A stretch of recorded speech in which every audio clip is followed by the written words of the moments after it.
ধরুন তিনি শাড়ি পরে সালাত আদায় করছেন, কোনো অসুবিধা নেই, শাড়ি পরে পড়েন, থ্রি পিস পরে পড়েন, অথবা আপনি মেক্সি পরে পড়েন। উদ্দেশ্য হলো, মূল বিষয়টা হলো সলাতের মধ্যে সতর ঢাকতে হবে। পুরুষের জন্য সলাতে সতর হলো নাভি থেকে হাঁটু পর্যন্ত, আর কাঁধও যেন খোলা না থাকে সে মর্মে হাদিসে আছে পুরুষের জন্য নির্দেশনা। কিন্তু নারীর সলাতের জন্য তার সতর হলো মাথা থেকে পা পর্যন্ত, মুখমণ্ডল, দুই হাতের কবজি এবং পায়ের তলা, এগুলা ছাড়া তার পুরো শরীর তাকে ঢাকতে হবে।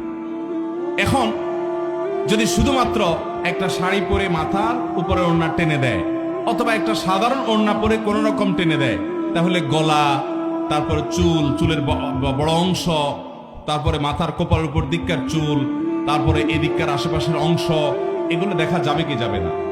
অনেক সময় দেখা যাবে যে পেট পিটের অংশ দেখা যাচ্ছে, হাতের গোছা, এগুলো আর উঠে যাওয়ার সময়, নামার সময় শাড়ি সরে যায়, এগুলো দেখা যাবে।